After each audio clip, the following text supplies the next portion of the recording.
Welcome to Email After Hours by SenderScore, powered by Validity. We're your hosts. My name is Guy Hansen. And I'm Danielle Gallant, and this is Email After Hours.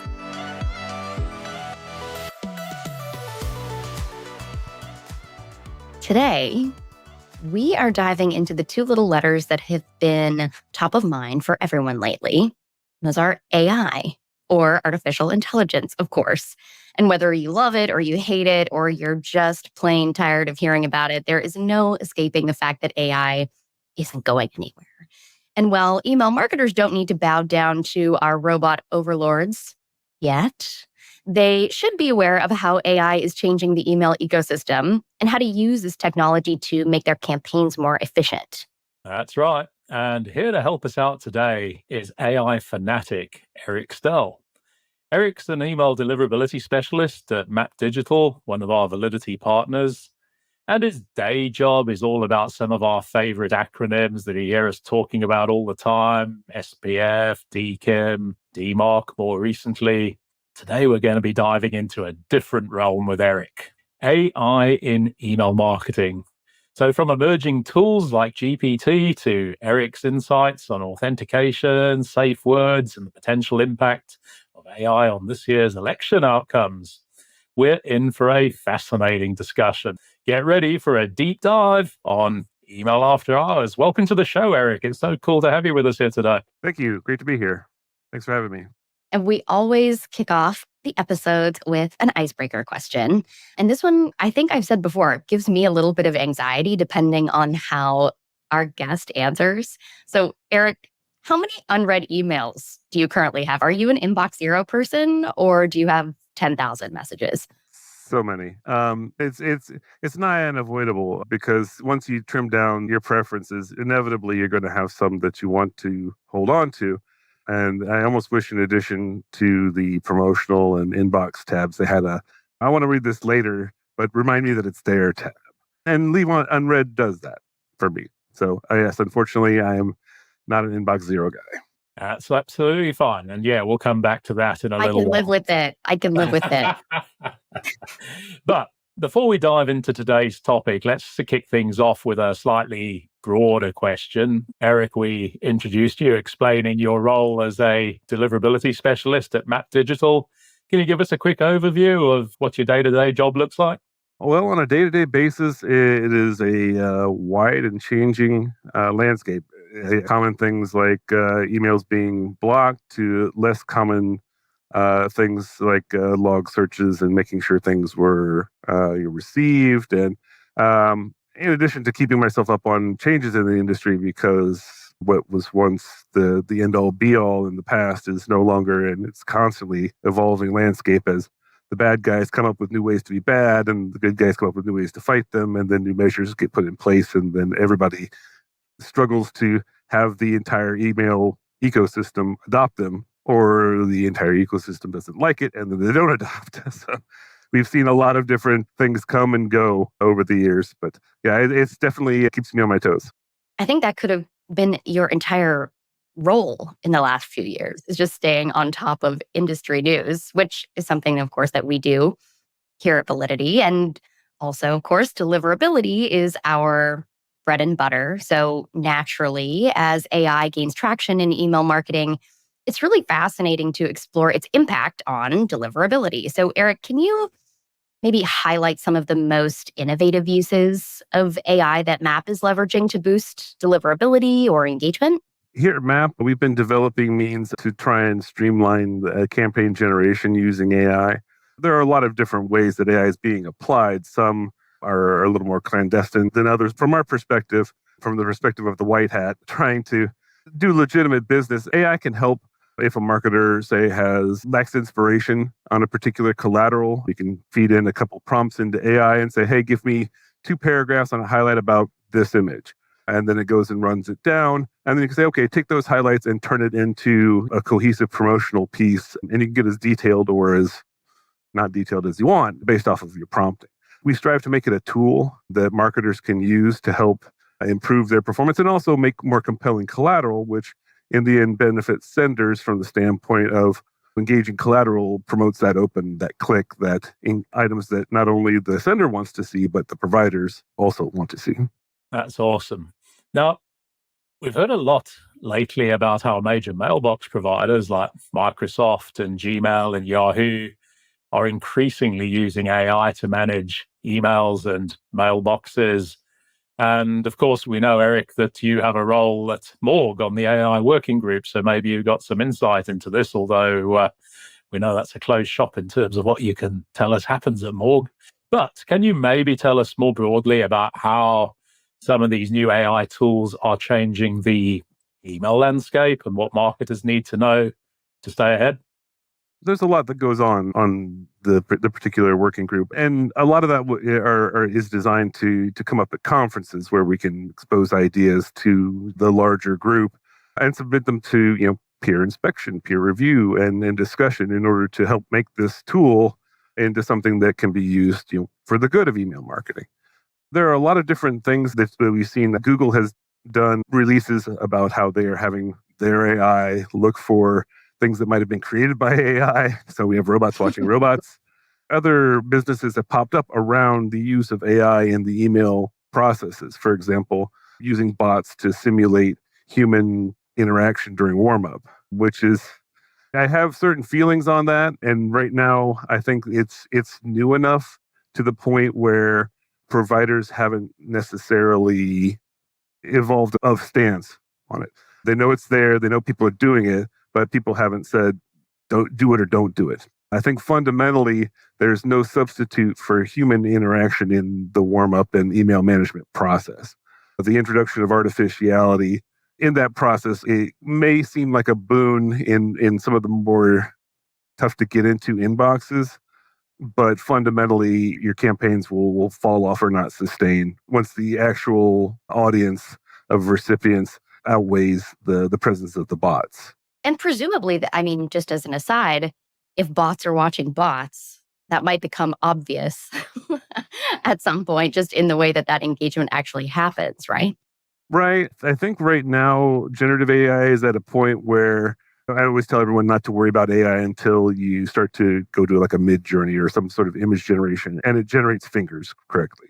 Because sometimes it has problems with the small details. And that's why when you use AI for formatting collateral or writing a letter or doing anything else that AI does, it still requires proofreading for things like nuance and also just cohesion, because it can get the facts right. Just because you can recite every medical term for the part of the body doesn't mean you know how to do surgery. I think that's a wonderful example. And I think too, we've kind of edged on, I don't know, maybe I've just been watching too many Marvel movies lately, but the good, the bad, the Avengers, and as the saying goes, with great power comes great responsibility. As AI becomes more prevalent in email marketing, there are some obvious potential downsides of artificiality in email campaigns, right? To your point, you may not have context or cohesion. And another way that this can be particularly concerning is really about recipient trust and engagement. So do you think there's a risk of AI-generated emails negatively impacting deliverability or a brand's reputation? I think with any tool, there's always potential for it. Sometimes AI can really jump the shark when you're creating terms. And if you just are dealing in mass and don't necessarily review what the AI creates for you, then it can create these Franken emails that are just sort of on point and maybe relates to the topic, but it sounds like not necessarily like the language that they're promoting in as a second language. Is like third, fourth, fifth. It's just smatterings everywhere. So that can be, I think, a potential downfall. The hand of man is not necessarily obsolete in this process just yet. Now you completely distracted me with that expression, jumps the shark, because saw an article this week. It's the 50th anniversary of Henry Winkler making his debut as Fonzie in Happy Days. Did you know that? I did not. But I've been to the Henry Winkler statue before and given a little aid to the Fonz. So. Hey. Right, back to the topic. So, we worry that there's also a dark side to AI tools like ChatGPT, because, of course, in the hands of scammers. There's the potential for them making phishing emails a load more convincing, and ensuring that authentic email communication has become even more critical. So do you think we're going to get to a point where it's going to be like near impossible to distinguish human versus AI generated communications? I think that dystopian future is probably far away. It takes a lot for an AI to get the appearance of light. And if you've ever tried to like create a chat bot and have an exchange with them, it only has a certain amount of responses that it will keep. After that, it kind of loses the thread. So you can have a philosophical debate with a bot, but after a while, it will get repetitive or redundant because it just simply runs out of things to draw from and sources to draw from, and can't quite synthesize a brand new original thought.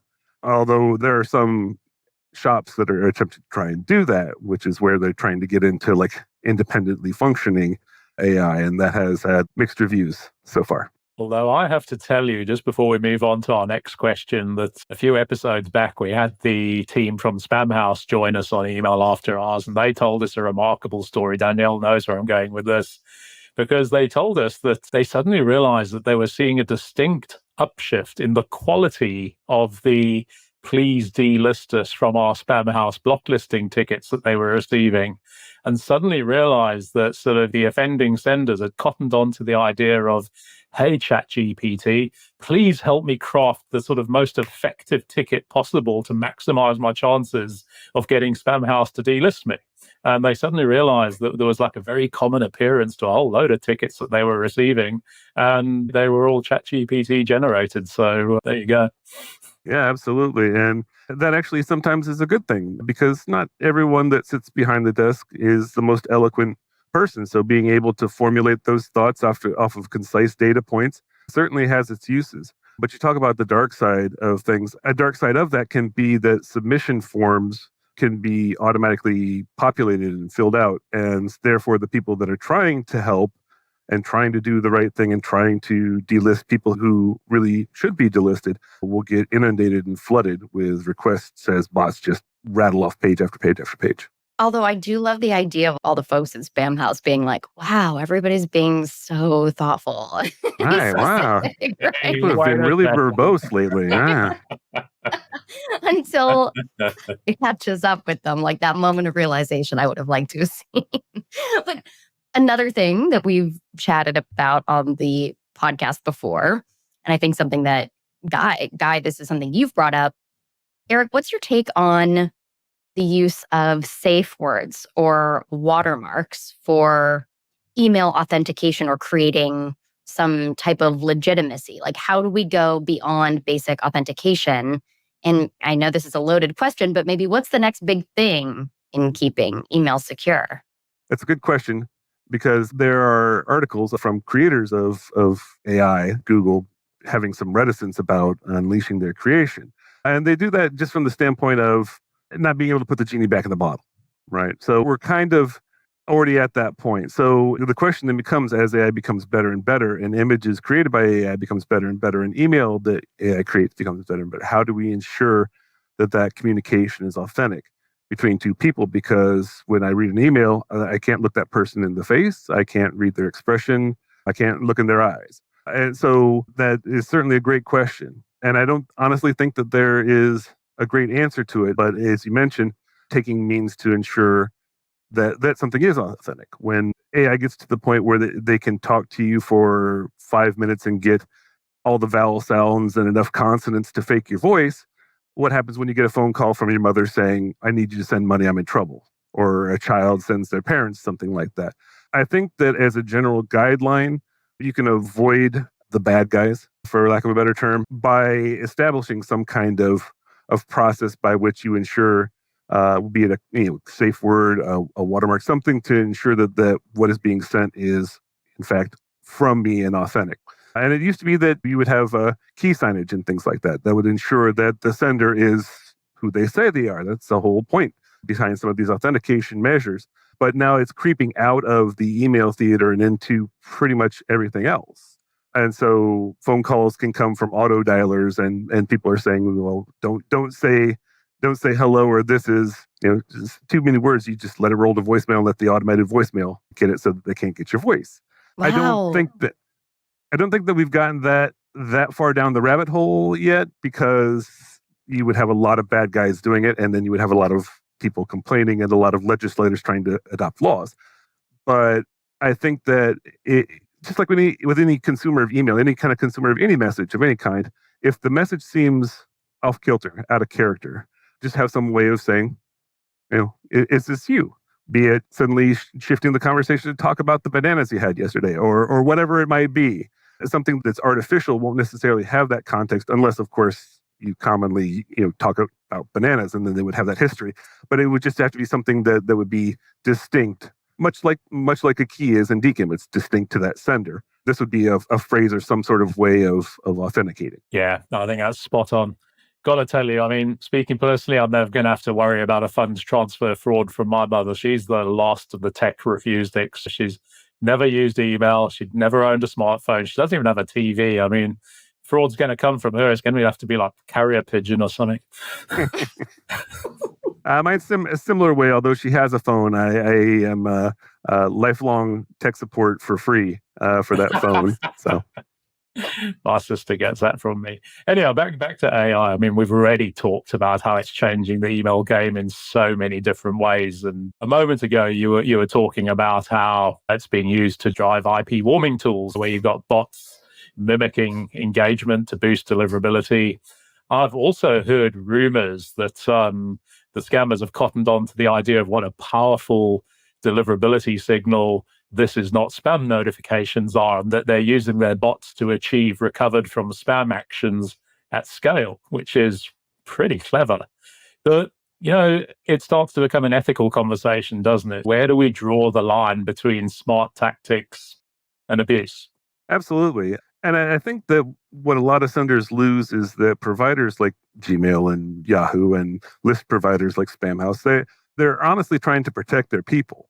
And so the measures that they take are fundamentally to protect people under their umbrella, that rely on them to keep Persian princes, send me $1, I'll send you 1,000,000 emails out of your mom and my mom's inbox, because they might not know any better. So there is a watcher on the wall that's the postmaster and their crew trying to keep everybody safe.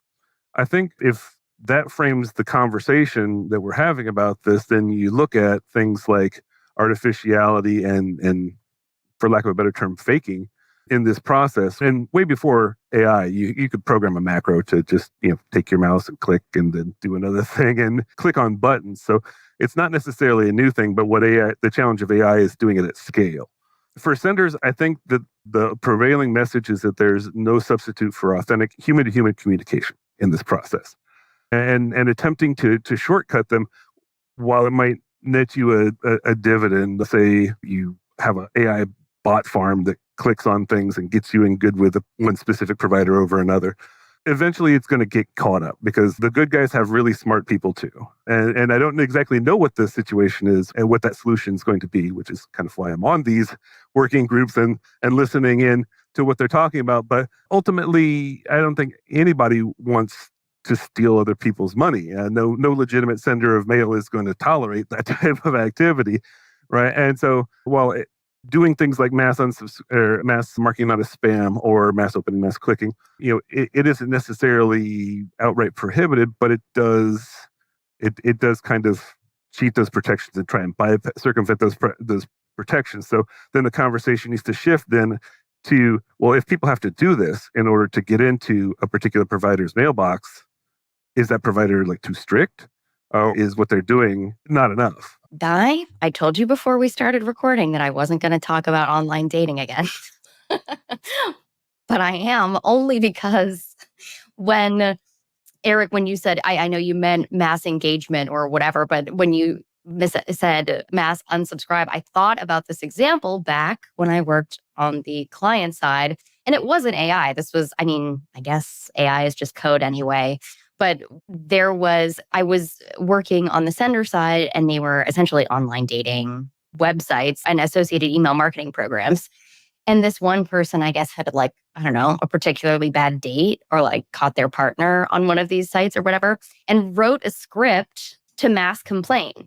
So we ended up with like tens of thousands of spam complaints. And luckily, in this case, it was like one particular mailbox provider that just happened to be a provider that was under the sender certification umbrella. But can you imagine if that was now, given like all of the different thresholds that have started to be established? Like it could cause such a nightmare if it's, forget the IP warming strategy, but what if it's the other thing? What if it's more nefarious from like a competitor perspective or something? That's crazy. Right. And I think the providers are pretty smart. They've got some smart people working there. And just like the back in the old days when people would just accumulate mail in the mailbox and mark them all as spam, and suddenly the needle would move in terms of sender score or something like that. You would have all those people doing that type of thing, and then the providers got smart to that type of behavior and said, well, if all these complaints come at once from the same location,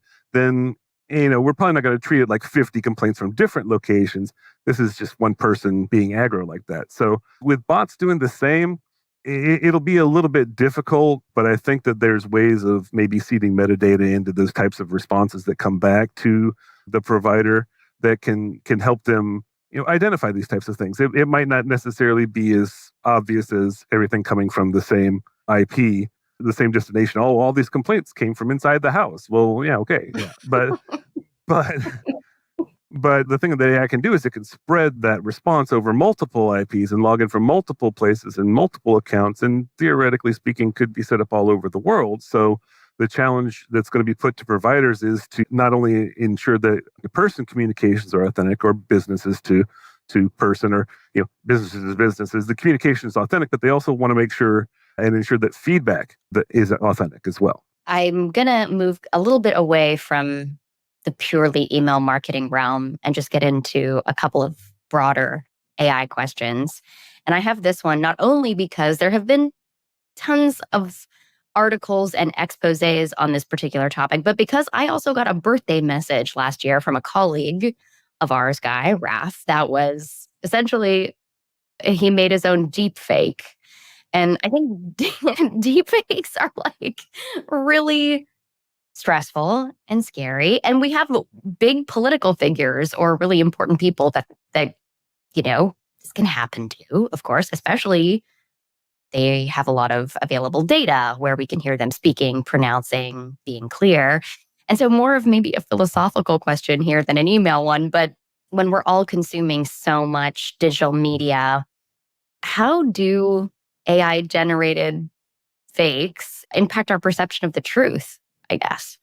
That's a very good question. There's a very famous Obama fake that's out there and made rounds. And anyone that's in a position of power and a position of public facing could be subject to this type of thing. So fortunately, we're not quite at a place yet where my stolen image and the AI making my mouth move in a certain way isn't organic enough that it can really pass if you're careful and you're conscientious and you scrutinize it. But I think that the trouble is that there's a large subset of humanity out there that doesn't scrutinize.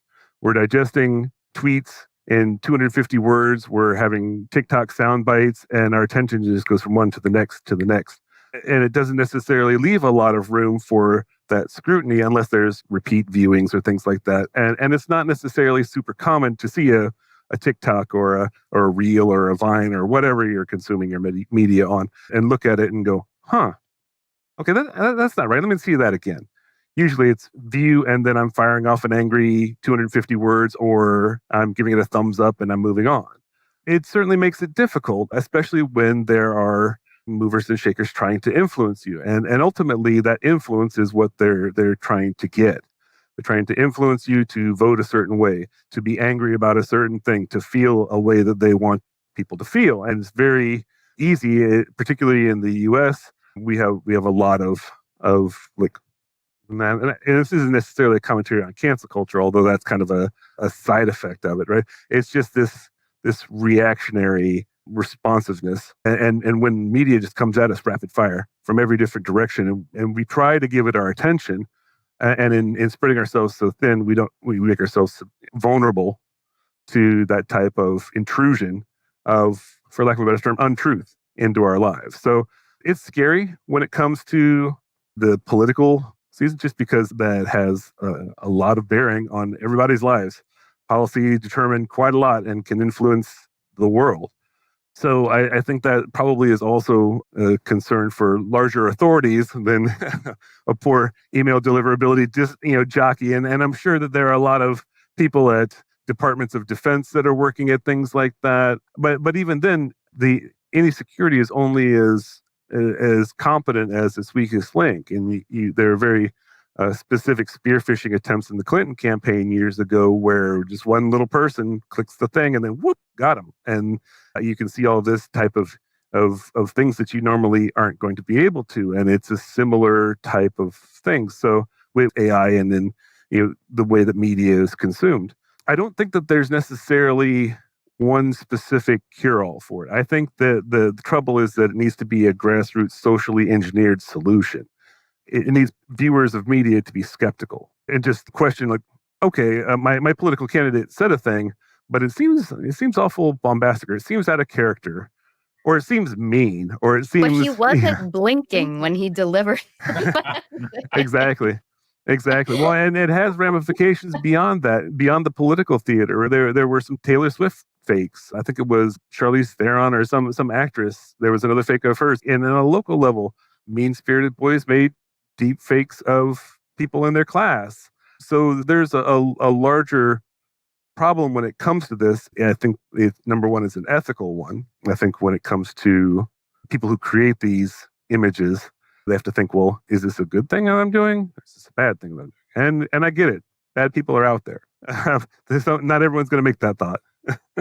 You've already almost segued us into this, but of course we have 10,000 questions about AI, so we have to do a big circle to get back to it. And Guy, you've recently found out you have an election coming up. Is that right? It is. And for our US listeners, you're probably going to be amazed, because the sort of election cycle in the UK is all of 6 weeks from it being declared to voting day. And it still feels like a bloody long time. We're sort of 3 weeks in and we're just all so bored with the election already. It's just like, bring on election and be done with it, please. And Eric, you were talking about, especially in the way that your image might be used to influence voters, or an image might be used to influence voters politically. Dare I ask, do you think AI is going to be shaping the U.S. election outcome this year? I think they're going to try. You can't see AI keep popping up in the news like this, because it's the kind of the iceberg syndrome, right? What you see in the news is probably kind of just the tip of that iceberg in terms of what's going on in places where people way smarter than me are talking about and trying to do these things. And it's not even just AI. People will overlay a person's image, say Morgan Freeman, with a quote attributed to them that just really Morgan Freeman never ever said. Right? If it comes from Morgan Freeman, it must be trusted, right? He played God, right? So but people do that because he's trusted. He has that auspice about him. He has that kind of elderly wisdom about him. And if you put some quote on him, even if he didn't say it, sure, yeah, you kind of get a little underground Mandela effect going on of like, well, did he say that? Is that real? Was that the quote? Is that really attributed to him? And then of course you go online and try and find it, and no, in fact he didn't. But then 250,000 people have liked, thumbs up, and shared that misinformation before it gets a chance to either be addressed as such. So people can do that with, that's just static. That's just memes, right? There's just somebody on meme generator and boop. I'm sorry to interrupt you, Eric, but I'm picturing like a really stoic looking picture of Trump.